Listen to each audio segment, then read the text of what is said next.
Released in 2009, Case 39 is a psychological horror film that blends social realism with supernatural dread. Directed by Christian Alvart, the film presents itself initially as a child endangerment drama before gradually revealing a darker, more insidious horror, one rooted in manipulation rather than spectacle. Renée Zellweger leads the film as Emily Jenkins, a social worker whose empathy becomes her greatest vulnerability. Zellweger plays Emily with sincerity and emotional openness, grounding the film's early realism and making her gradual unraveling believable rather than melodramatic. The film's most unsettling performance comes from Jodelle Ferland as Lillith Sullivan. Ferland delivers a disturbingly controlled portrayal, quiet, polite, and emotionally unreadable. Rather than relying on overt menace, her performance weaponizes innocence, making threat feel intimate and personal. Supporting performances from Ian McShane and Bradley Cooper add gravitas, though their characters function more as narrative accelerants than fully developed arcs. Christian Alvart directs Case 39 with deliberate restraint.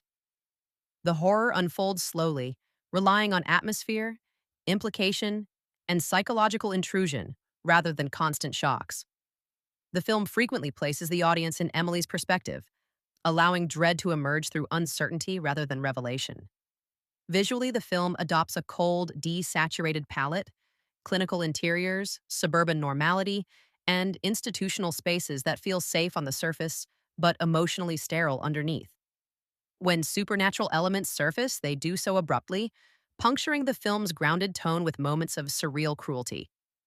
Narratively, Case 39 begins with strong thematic promise, but struggles with tonal cohesion. The first act's social realism, focusing on child abuse, institutional failure, and moral responsibility, is compelling.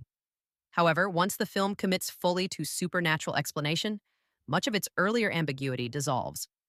Psychological tension gives way to more conventional horror mechanics.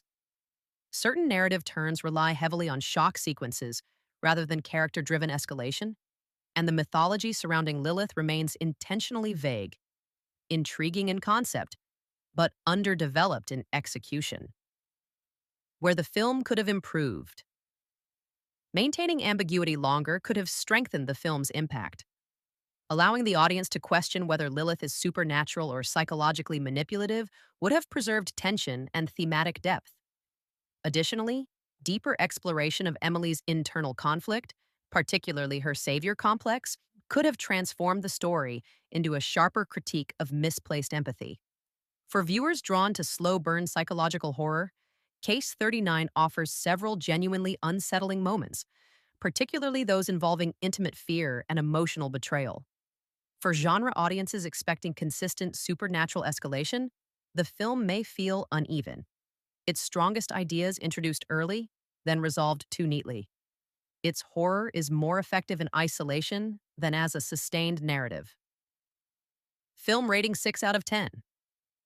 A conceptually strong but uneven psychological horror film, elevated by a chilling central performance and restrained direction.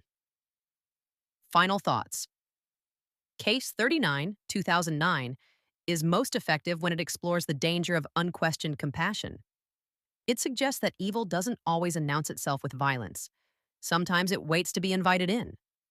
While its execution falters in the final stretch, the film leaves behind moments of discomfort that linger longer than its plot resolution. Like and subscribe. Because sometimes the scariest thing isn't the monster, it's the moment you chose to trust it. You want me, baby.